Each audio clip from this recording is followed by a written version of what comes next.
Hey guys, welcome to my channel, Realm of Ori. In this video, we will continue with Volume 19. Chapter 1, The First Battle, Part 10. If you haven't watched the previous video or chapter, you can find the link in the description below. And before we start, this video contains spoilers from Tenshura Light Novel.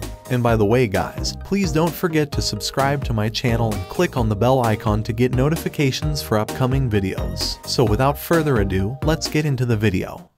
So that's a plausible possibility. I had initially thought that Michael could gain some degree of control, but I hadn't anticipated that he had duplicated all of the abilities. Nevertheless, I couldn't disregard Sealsan's opinion, and now it truly felt like I was dealing with Michael. From that perspective, it certainly explained his ability to use the ultimate Dominion. Moreover, he was even capable of employing Castle Guard, so it wasn't surprising that my attacks had been entirely futile. When he blocked my sword, he had been bluffing, and he hadn't even needed to defend himself. I was genuinely relieved that I hadn't revealed my secret techniques. What Guy says is correct, but if Feldway can wield the same powers as Michael, wouldn't that provide an explanation for what transpired? So Michael was relinquishing his power to Feldway. No, not that. What I mean is, as much as I dislike admitting it, both of them possess the ability to utilize the same powers. What? What on earth are you talking about? No, so that's it. Velgrin's parallel existence. Guy, being Guy, understood my intentions so effortlessly. Both Guy and I wore frowns as we contemplated this unpleasant speculation. I had hoped to be mistaken, but deep down, I couldn't help but believe that it was the case. It seems that they weren't all taken over at the same time, so that's fortunate. The fact that the control effects didn't occur simultaneously was evident from the time gap between Zolario's domination and the dominations of Leon and Cagalli. Moreover, the extent of the control's influence was limited. This was indicated not only by the difference between inside and outside the castle, but also by the fact that Pico and Gracia, who had been isolated from the outside world in the igloo, were not taken over until later. Setting aside the merits and demerits of the igloo, this information was valuable. It confirmed that domination couldn't be achieved unless it was acknowledged in some way.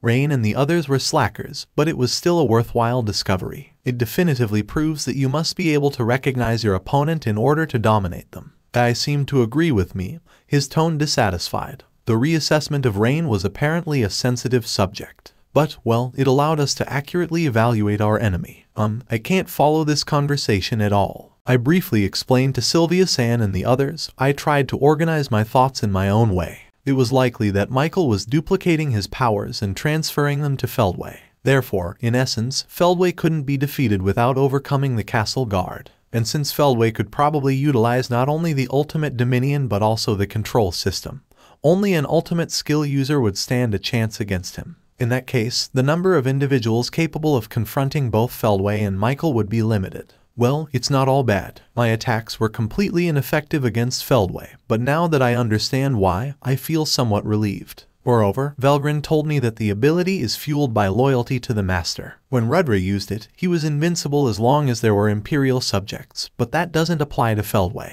His subjects are probably phantoms, so it eases my guilt a little. The idea of killing innocent people in the Empire weighed heavily on my conscience. Although, if it truly was the only option, I supposed I had to come to terms with the fact that the well-being of many might require the sacrifice of a few. I had believed I was mentally prepared for such a decision, but deep down, I wasn't entirely certain if I could actually go through with it. Perhaps I had just been bluffing with Michael, and the reality of taking innocent lives was something I couldn't bear. On the other hand, the Phantoms were invaders, and they should be prepared to face death. It was only right for me to resist them with all my might, and I would not feel guilty about it. When I expressed my thoughts openly, Guy was taken aback. Are you still so idealistic? Well, it's true, but if you overthink things, you'll be the one who ends up dead. His words offered friendly advice, but it struck me as surprising that Guy was so understanding towards his own people. After discussing the main enemies, there remained one more to address. So, who is this Jahil? That's the guy I've been dealing with. Honestly, I thought I had become quite strong, but he turned out to be surprisingly powerful. I barely survived because we possess similar attributes. When I posed the question, Benimaru made an attempt to describe Jahil. Known for his composed demeanor, Benimaru wasn't exactly praising his enemy but rather providing an accurate analysis of his strength. It's unusual for Benimaru to genuinely admit defeat. No, I didn't lose, though. It's just that I can't easily claim victory in the next encounter. I pondered this but felt relieved to see that Benimaru's confidence remained intact. However, if there was a significant difference in their estimated abilities, a slight disparity wouldn't be enough to overcome it. Benimaru had undergone extensive training to reach his current level of skill, making rapid growth unlikely from this point forward. As long as he didn't lose hope, Benimaru could face the challenges ahead. On the other hand, I had to be cautious and prevent him from acting rashly. Guy, for instance, seemed fond of Benimaru and exclaimed, "That's the spirit." Then, as if remembering something, he suddenly muttered,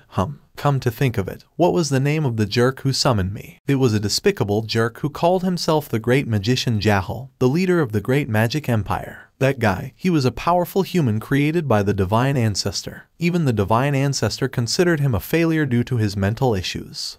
It was said that Jahal had been killed long ago after summoning Guy, and his name appeared in various grimoires and history books. The books I had seen in Ingratia didn't mention him by name, but his reckless actions had made him notorious as the fool who unleashed the worst demon upon the world. That demon referred to primordials like Guy, Diablo, and others, so it was understandable that Altan and Gazel were cautious of them. However, worrying about them now would be futile. The worst of them, Guy-san, had become one of us. Furthermore, the aforementioned fool's name was Jahal, which couldn't be a mere coincidence. While I contemplated this, Kigali made a surprising statement. It can't be. That Jahal, he was definitely my father. She claimed that Feldway had protected Jahal, who had lost his physical form and become a wandering soul, and had placed him inside Footman. According to her conversation with Jahal, there was no doubt that he was Kigali's father. However, Sylvia-san objected to this. No, that can't be right, can it? He acknowledged that we were colleagues. He was the divine ancestor's first highborn brother, and I was the third.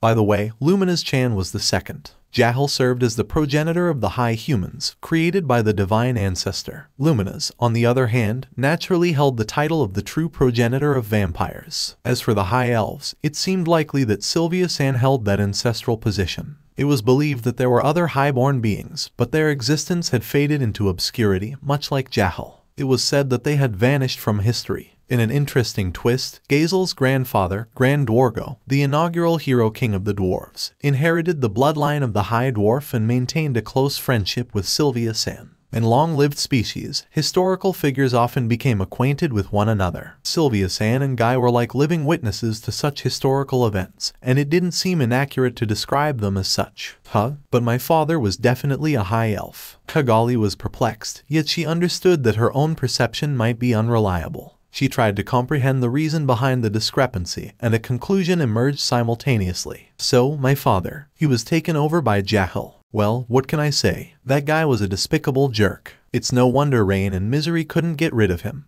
but it seems to have caused a problem. That was the consensus among Kigali, myself, and Guy. With the three of us in agreement, Jahal's true identity had been confirmed. So, if that's the case, then my father is. Kigali mumbled. Uncertain of what to say to her, we quietly left the room.